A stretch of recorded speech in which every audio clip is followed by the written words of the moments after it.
Hi guys, कैसे हैं आप सभी। देखिए आज फिर से लेके आई हूँ एसएससी एमटीएस का जीके जीएस। सब एग्ज़ाम में पूछे जाता है। एसएससी एमटीएस एसएससी में जितना एग्ज़ाम आता है सब में पूछे जाते हैं। देखिए 25/25 हैं। आइए आप लोग जल्दी से जुड़ जाइए और देखिए क्वेश्चन, टॉप क्वेश्चन सब लेके आ रही हूँ। चलिए क्वेश्चन पे चलते हैं। क्वेश्चन पे जाने से पहले आप लोग मेरे चैनल को सब्सक्राइब कर लीजिएगा, लाइक कर दीजिएगा और बेल घंटी को भी दबा दीजिएगा। चलिए क्वेश्चन पे देखिए। फर्स्ट क्वेश्चन है, निम्नलिखित में से कौन भारतीय संविधान के प्रारूपण के लिए जिम्मेदार संविधान सभा का हिस्सा नहीं था। देखिए इसका ऑप्शन फर्स्ट है, ए नंबर है महात्मा गांधी, बी है सरदार वल्लभ भाई पटेल, बी है सी है जवाहरलाल नेहरू और डी है डॉक्टर भीमराव अम्बेडकर। आप लोग आंसर कमेंट करके बता सकते हैं, फिर हम बताते हैं लास्ट में। देखिए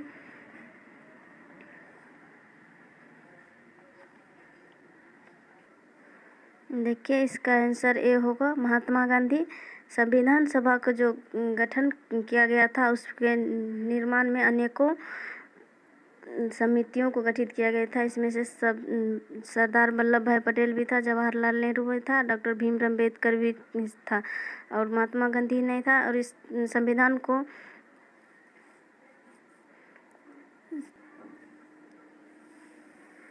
देखिए इसमें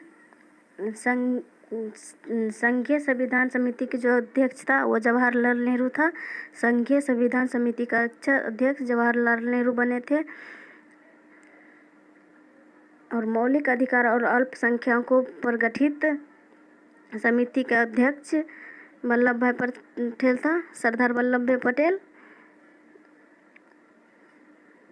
और संविधान प्रारूप समिति के अध्यक्ष थे भीमराव अम्बेडकर। संविधान निर्णय में इसको बनाने में लगा था लगभग 3 वर्ष भी कह सकते हैं आप लोग, नहीं तो 2 साल 11 माह 18 दिन कह सकते हैं। और इसको संविधान को 26 नवंबर 1949 को संविधान सभा द्वारा पारित कर दिया गया था। चलिए देखिए आप लोग अच्छे से समझ जाइए। इसका आंसर होगा ए, महात्मा गांधी। चलिए नेक्स्ट क्वेश्चन पे चलते हैं।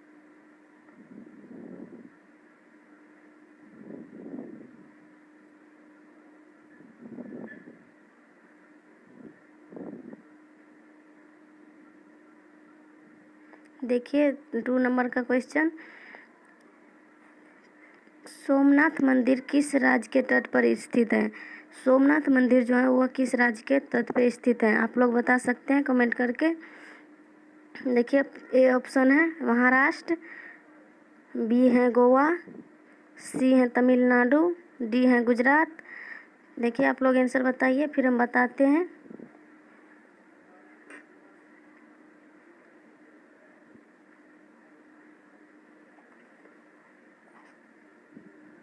देखिए इसका आंसर होगा डी, गुजरात। सोमनाथ मंदिर जो है वो गुजरात राज्य के तट पर स्थित है। चलिए नेक्स्ट क्वेश्चन पे चलते हैं।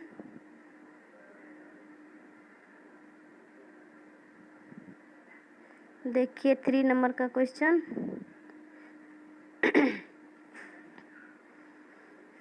देखिए 3 नंबर है, नॉकडाउन और नॉकआउट किस खेल से संबंधित है।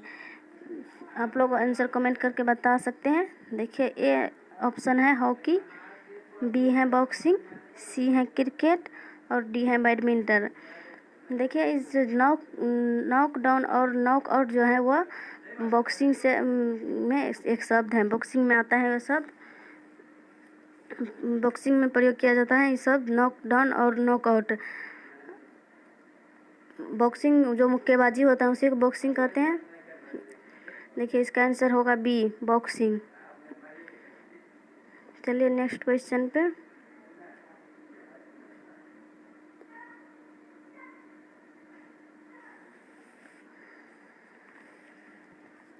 देखिए 4 नंबर क्वेश्चन है, साहू की मृत्यु के बाद पेशवाओं के अंतर्गत मराठा समाज की राजधानी कहाँ बनी थी। मतलब कौन सा राज्य बना था राजधानी। साहू की मृत्यु के बाद। देखिए इसका ऑप्शन ए है नागपुर, बी है उज्जैन, सी है बड़ौदा, डी है पूना। आप लोग आंसर कमेंट करके बता सकते हैं, फिर हम बताते हैं आंसर।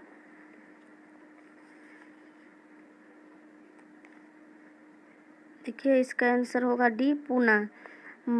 मराठा साहू जो था उसका मृत्यु हो गया था 1749 ईस्वी में, और मराठा शासक तथा मराठा संघ परिसंघ का प्रधान बन गया था, और इसको चलाया था पेशवा बाजीराव जो था उसे 1740 से 1761 ने सरकार का मुख्य पूना लाया था, इसलिए इसका राजधानी पूना बन गया था।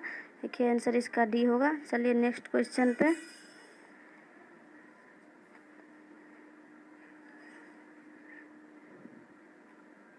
देखिए 5 नंबर का क्वेश्चन है, कौन सी प्रक्रिया जोरों से पत्तियों तक पानी और खनिजों के अवशोषण और ऊपरीमुखी गति में मदद करती हैं? देखिए इसका ऑप्शन फर्स्ट है अवसादी ए नंबर में, और बी है संघनन, सी है संचय, और डी है वाष्पोत्सर्जन। आप लोग आंसर कमेंट कीजिए, बहुत इजी सवाल है। देखिए इसका आंसर डी होगा वाष्पोत्सर्जन। पौधों में वाष्पोत्सर्जन के द्वारा ही पत्तियों तक जल और खनिजों का अवशोषण होता है। चलिए नेक्स्ट क्वेश्चन पे।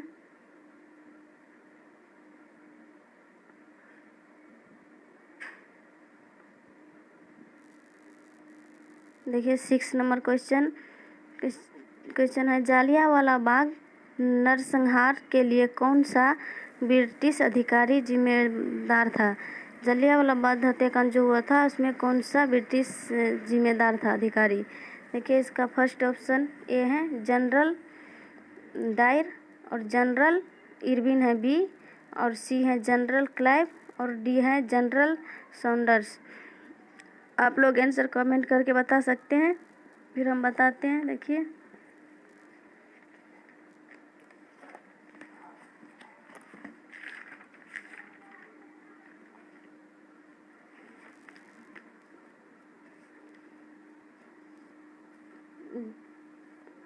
देखिए इसका आंसर होगा ये जनरल डायर।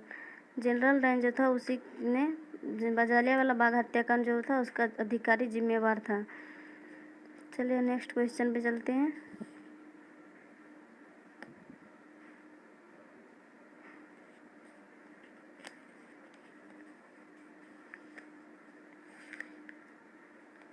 देखिए नेक्स्ट 7 नंबर का क्वेश्चन है, मानव पेशी कोशिकाओं में ऑक्सीजन के अभाव में ग्लूकोज के विखंडन से किस रासायनिक यौगिक का निर्माण होता है? देखिए इसका ऑप्शन ए है लैक्टिक अम्ल, बी है मेथनॉल, सी है कार्बन डाइऑक्साइड, और डी है एथेनॉल। आप लोग कमेंट करके आंसर बताइए जल्दी जल्दी, फिर हम बताते हैं लास्ट में।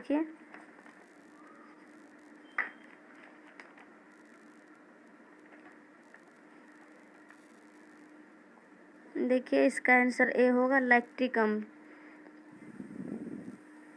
मानव पेशी कोशिकाओं के ऑक्सीजन के अभाव में जो ग्लूकोज का विखंडन हुआ था उसका रासायनिक नाम है लैक्टिक अम्ल। चलिए नेक्स्ट क्वेश्चन पे चलते हैं।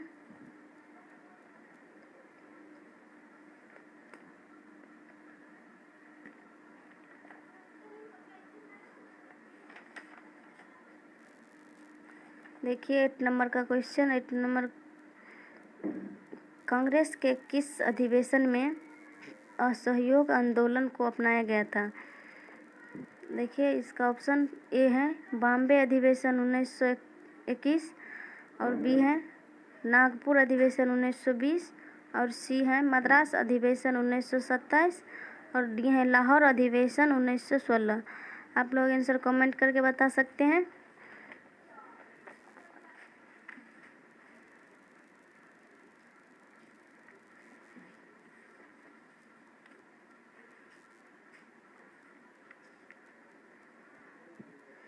देखिए इसका आंसर होगा बी नागपुर अधिवेशन। कांग्रेस के जो अधिवेशन असहयोग आंदोलन हुआ था वह हुआ था नागपुर अधिवेशन 1920। चलिए नेक्स्ट क्वेश्चन पे चलते हैं।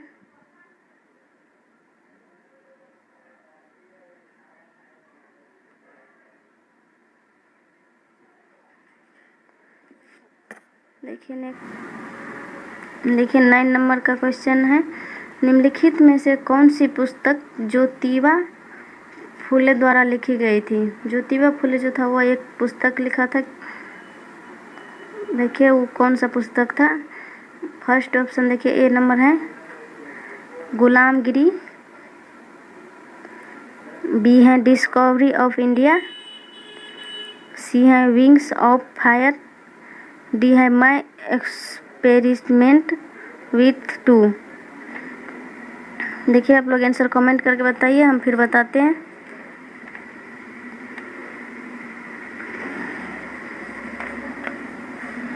देखिए इसका आंसर होगा ए गुलामगिरी। देखिए ज्योतिबा फुले जो था वो महाराष्ट्र के थी, ब्राह्मण में थी और वह एक खिलाफ आंदोलन शुरू किए। उन्होंने 1873 ईस्वी में सत्य संघ समाज की स्थापना भी की थी और उनकी पुस्तक है गुलामगिरी जो 1872 ईस्वी में लिखी थी वह है, इसलिए इसका आंसर ए होगा गुलामगिरी। गुलामगिरी लिखी थी 1872 ईस्वी में। चलिए नेक्स्ट क्वेश्चन पे चलते हैं।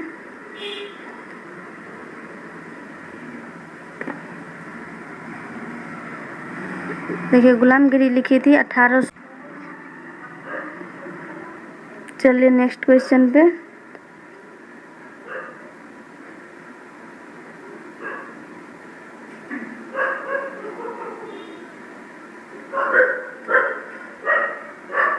देखिए 10 नंबर क्वेश्चन, भारत के किस क्षेत्र में शुष्क मृदा पाई जाती है। भारत के किस क्षेत्र में शुष्क मृदा। 10 नंबर क्वेश्चन, भारत के किस क्षेत्र में शुष्क मृदा पाई जाती है। देखिए इसका ऑप्शन ए है गंगा के मैदान, बी में छोटा नागपुर पठार, सी राजस्थान, डी नीलगिरी पहाड़ियों में। आप लोग आंसर कमेंट करके बता सकते हैं, फिर हम बताते हैं।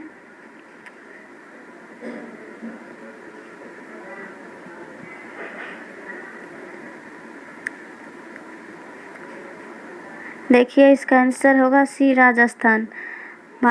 राजस्थान जो है वो शुष्क मृदा पाई जाती है राजस्थान में। चलिए नेक्स्ट क्वेश्चन पे।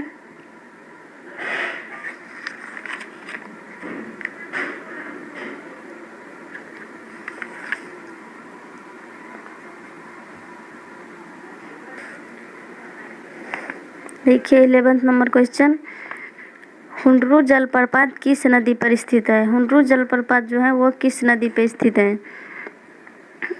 देखिए इसका ऑप्शन ए ऑप्शन है सुवर्ण रेखा नदी, बी है कृष्णा नदी, सी है गोदावरी नदी, डी है कावेरी नदी। देखिए आप लोग आंसर कमेंट करके बता सकते हैं, फिर हम बताते हैं आंसर।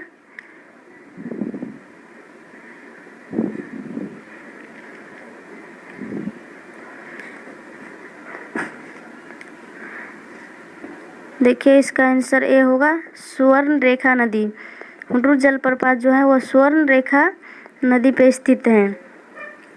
हुंडरू जलप्रपात झारखंड राज्य में स्वर्ण रेखा नदी पर स्थित है। हुंडरू जलप्रपात जो है झारखंड में है।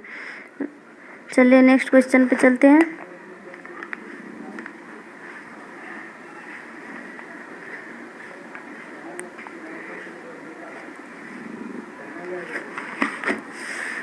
देखिए 12 नंबर क्वेश्चन, मांग के नियम के अनुसार यदि अन्य सभी बातें समान रहे तो किसी वस्तु की मांग तथा उसकी कीमत में क्या संबंध होता है। देखिए इसका ऑप्शन ए है नकारात्मक, बी है कोई संबंध नहीं है, डी है सकारात्मक या नकारात्मक हो सकता है, डी है सकारात्मक। आप लोग आंसर कमेंट करके बता सकते हैं, फिर हम लास्ट में बताते हैं।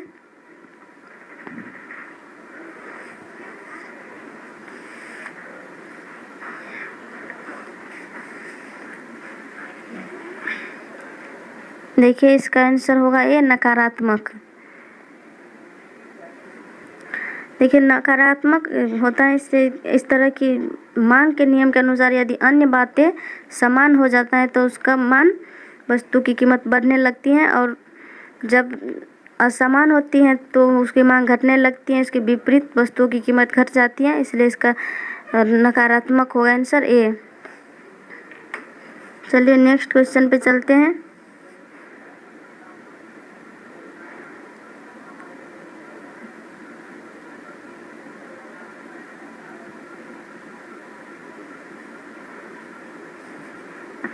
देखिए 13 नंबर क्वेश्चन, इंदिरा साहनी और अन्य बामन भारत संघ मामला किस विषय से संबंधित है? इंदिरा साहनी और अन्य बामन भारत संघ मामला किस विषय से संबंधित है? देखिए इसका ऑप्शन ए है पंचायती चुनाव, बी है आरक्षण, सी है कार्यस्थल पर महिला उत्पीड़न और डी है पुलिस सुधार। देखिए आप लोग आंसर कमेंट करके बताइए, फिर हम बताते हैं।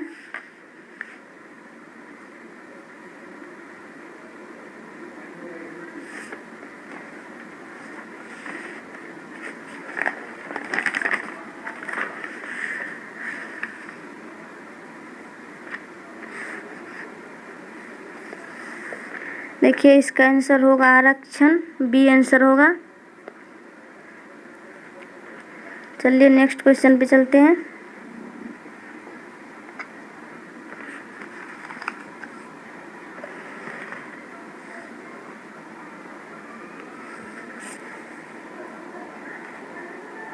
देखिए 14 नंबर क्वेश्चन, किस त्योहार के दौरान खासी आदिवासी लोगों द्वारा नौनक्रम नृत्य किया जाता है? नौनक्रम जो होता है एक नृत्य होता है, वह किस आदिवासी लोगों द्वारा किया जाता है? देखिए इसका ऑप्शन देखिए ए है वंगला और बी है जतारा, सी है चेरब और डी है बिहू। आप लोग आंसर कमेंट करके बताइए, फिर हम बताते हैं।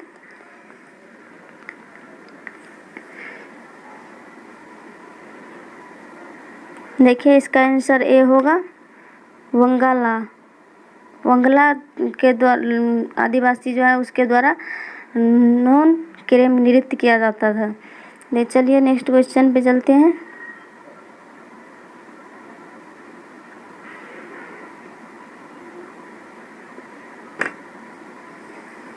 देखिए 15 नंबर क्वेश्चन, किस भारतीय अर्थशास्त्री को 15 मार्च 2019 को प्रतिष्ठित बोडले मेडल से सम्मानित किया गया था?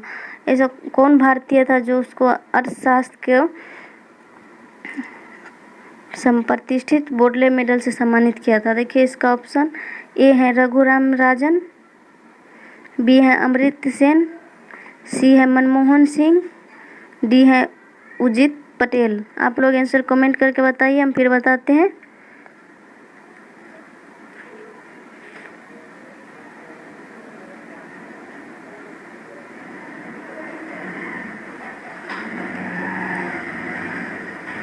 देखिए इसका आंसर बी होगा अमर्त्य सेन। अमर्त्य सेन था, उसको अर्थशास्त्रीय प्रतिष्ठित बोडल मेडल से सम्मानित किया गया था। उसको कब किया था? 15 मार्च 2019 में किया था। चलिए नेक्स्ट क्वेश्चन पे चलते हैं।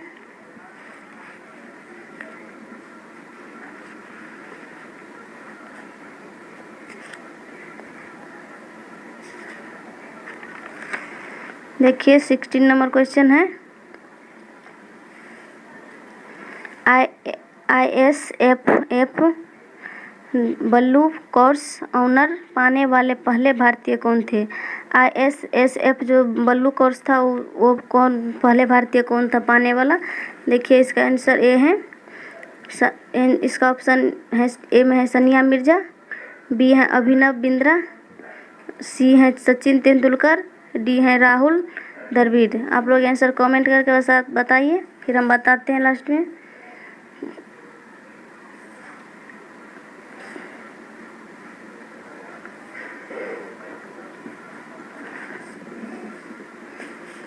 देखिए इसका आंसर होगा बी अभिनंद बिंद्रा को ISF ब्लू कोर्स ऑनर पाया था। अभिनव बिंद्रा था वो। चलिए नेक्स्ट क्वेश्चन पे चलते हैं।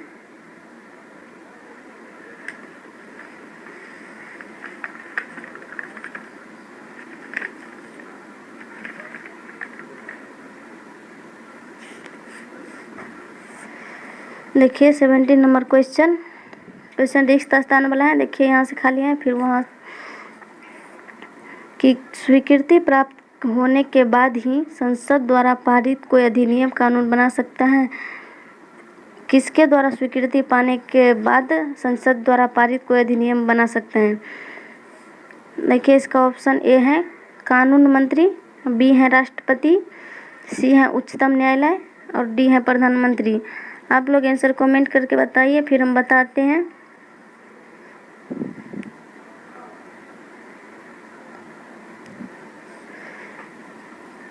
देखिए इसका आंसर बी होगा राष्ट्रपति। राष्ट्रपति की स्वीकृति प्राप्त होने के बाद ही संसद द्वारा पारित कोई अधिनियम बनता है।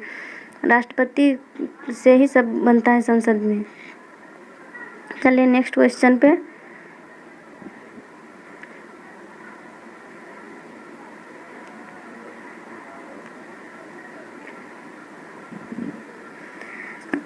देखिए 18 नंबर क्वेश्चन, मानव शरीर में पाचन तंत्र का सबसे लंबा हिस्सा कौन सा है? मानव शरीर में जो पाचन तंत्र है उसमें सबसे लंबा हिस्सा कौन सा है? देखिए इसका ऑप्शन ए है अग्न्याशय वाहिनी, बी है छोटी आंत, सी है बड़ी आंत और डी है गर्सिका। आप लोग आंसर कमेंट करके बताइए, फिर हम बताते हैं।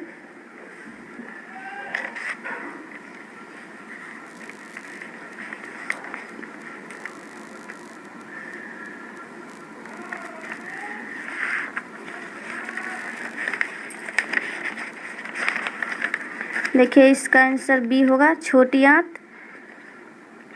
छोटी आंत जो है वो आहार नल का सबसे लंबा भाग होता है। इस भाग में पाचन की क्रिया पूर्ण होती है। जो खाता है उसको ये छोटी आंत द्वारा पचाया जाता है। मानव की छोटी आंत की लंबाई लगभग 6 मीटर तथा लंबाई 6 मीटर होता है इसकी छोटी आंत की, तथा इसकी चौड़ाई होता है 2.5 मीटर, 5 सेंटीमीटर होता है।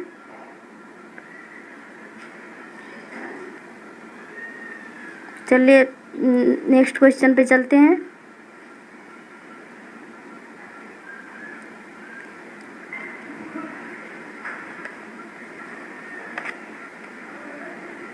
देखिए 19 नंबर क्वेश्चन, भारत में स्टॉक मार्केट के विनियमन के लिए कौन सी केंद्रीय एजेंसी जिम्मेदार है?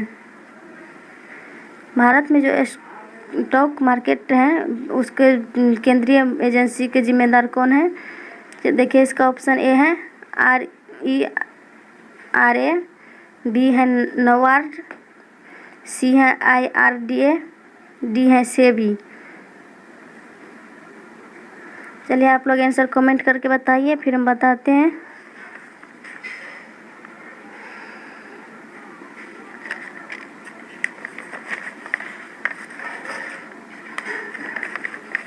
देखिए इसका आंसर 19 नंबर का आंसर होगा डी सेबी। सेबी जो होता है उसी के द्वारा भारत में जो स्टॉक मार्केट विनियम है उस केंद्र के एजेंसी सेबी को जिम्मेदार हैं, इसीलिए इसका आंसर डी होगा सेबी। चलिए नेक्स्ट क्वेश्चन पे चलते हैं।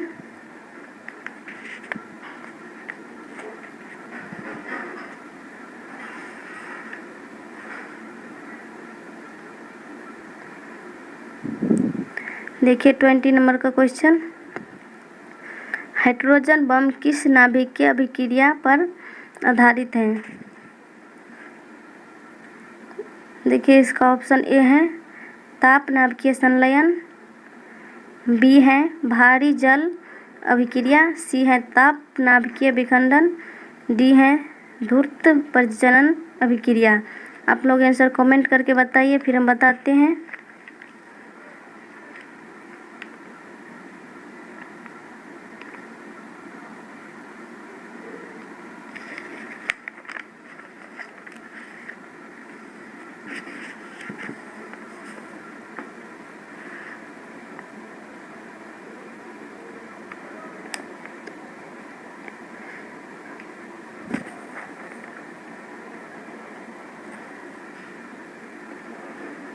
देखिए इसका आंसर 20 नंबर का होगा ए, ताप नाभिकीय संलयन।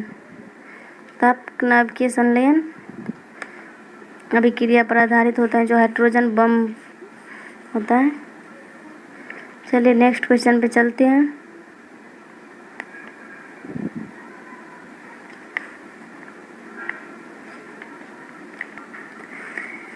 देखिए 21 नंबर का क्वेश्चन, निम्नलिखित में से कौन सा राज्य लोक कला युग्म सही नहीं है। इसमें जो युग्म दिया गया है उसमें से आपको चुनना है कि कौन सा ऐसा युग्म है जो लोक कला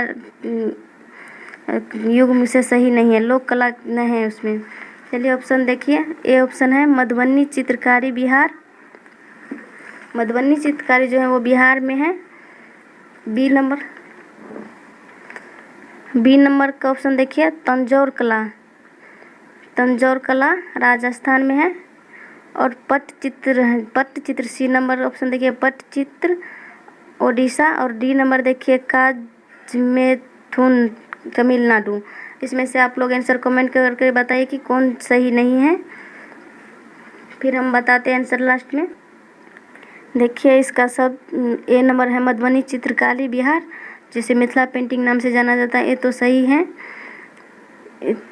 और बी नंबर है तंजौर कला राजस्थान। तंजौर कला राजस्थान में ही होता है। और पट्टचित्र ये भी उड़ीसा में ही होता है, ये भी सही है। तो इसमें गलत कौन है, डी। तो इसका आंसर डी होगा कालमेथुन तमिलनाडु।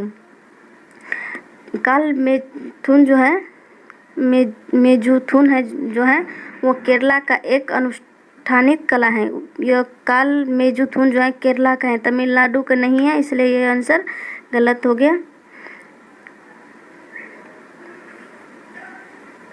चलिए नेक्स्ट क्वेश्चन पे चलते हैं। देखिए 22 नंबर का क्वेश्चन, ओलंपिक के इतिहास में किस खिलाड़ी ने सर्वाधिक स्वर्ण पदक जीते थे। ओलंपिक के इतिहास में जो खिलाड़ी हैं वो कौन सबसे अधिक स्वर्ण पदक जीते हैं। देखिए इसका ऑप्शन ए है माइकल फेल्प्स। और बी है लारिसा लायतनीना। सी है उसेन बोल्ट। डी है मोहम्मद अली। आप लोग आंसर कमेंट करके बताइए, फिर हम लास्ट में बताते हैं।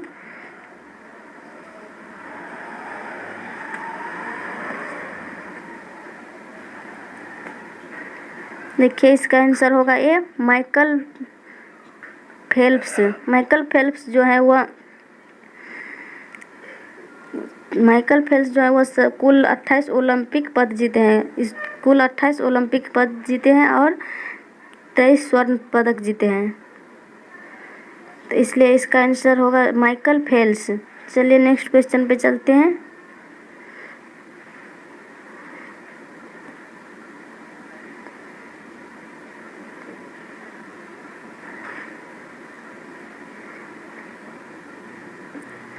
देखिए 23 नंबर का क्वेश्चन, विश्व का सबसे ऊंचा पठार कौन सा है। विश्व का सबसे ऊंचा पठार कौन सा है। देखिए इसका ऑप्शन ए है तिब्बती पठार। बी है मेघालय पठार। सी है छोटा नागपुर पठार। डी है दक्कन पठार। आप लोग आंसर कमेंट करके बता सकते हैं, फिर हम बताते हैं।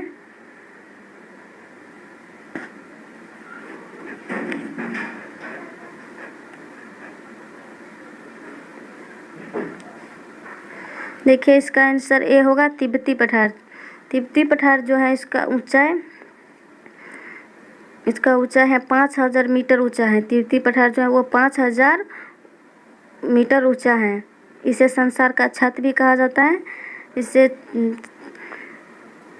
यह उत्तर में कल्यूनु और दक्षिणी में हिमालय पर्वत से घिरा है।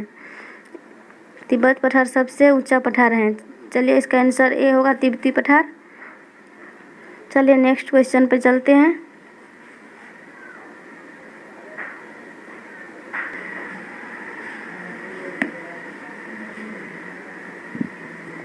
देखिए 22 नंबर का क्वेश्चन,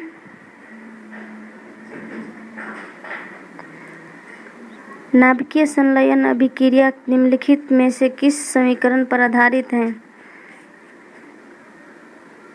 देखिए इसका ऑप्शन ए है E = mc²।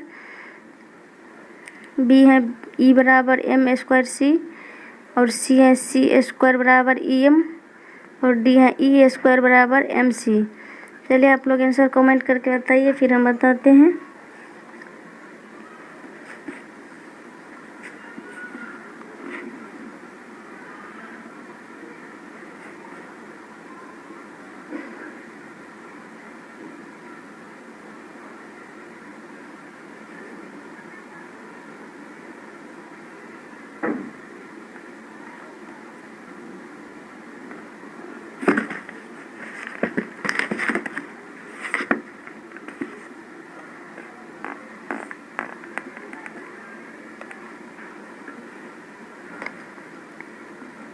देखिए इसका आंसर ए होगा, ई बराबर एम सी स्क्वायर। देखिए ई होता है द्रव्यमान, एम होता है समतुल्य ऊर्जा तथा सी होता है, देखिए आप लोग, निर्वात में प्रकाश का वेग। सी होता है निर्वात में प्रकाश के वेग। इस सभी को समीकरण बना के इसका आंसर होगा ए, ई बराबर एम सी स्क्वायर। नाभिकीय संलयन अभिक्रिया जो है वो उसका समीकरण इस तरह तोड़ के होता है, ई बराबर एम सी स्क्वायर। चलिए नेक्स्ट क्वेश्चन पे चलते हैं।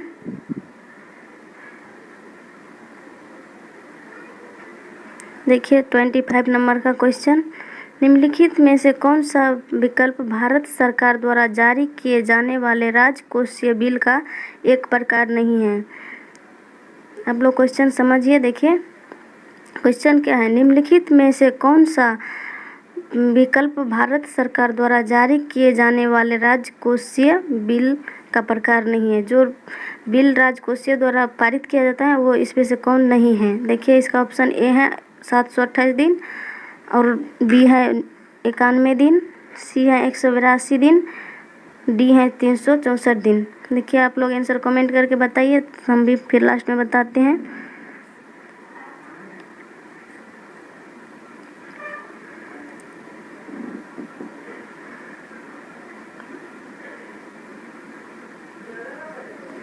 देखिए इसका आंसर ए होगा 728 दिन।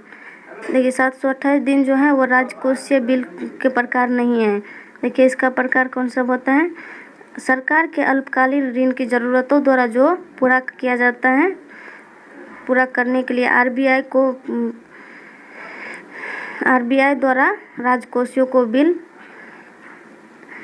जारी करने को दिया जाता है। आरबीआई को दिया जाता है राजकोषीयों को बिल जारी करने को, तो वो बिल होता है, इसकी परिपक्वता अवधि होता है 91 दिन होता है, 182 दिन होता है तथा 364 दिन तक होता है। तो इसलिए ये तीनों ऑप्शन सही हैं, और इसमें कहता है जो सही नहीं है उसको करने के लिए, तो इसमें 728 दिन जो सही नहीं है, इसलिए इसका आंसर ए होगा। चलिए आज के लिए 25 में 25 क्वेश्चन हो गया। आप लोग इसी तरह जुड़े रहिए और आगे के लिए भी फिर कल लेकर आएंगे 25 में 25। आप लोग मेरे चैनल को सब्सक्राइब कर लीजिएगा, लाइक कीजिएगा और बेल बटन को भी दबा दीजिएगा। चलिए आज के लिए इतना ही बहुत है। धन्यवाद, बाय।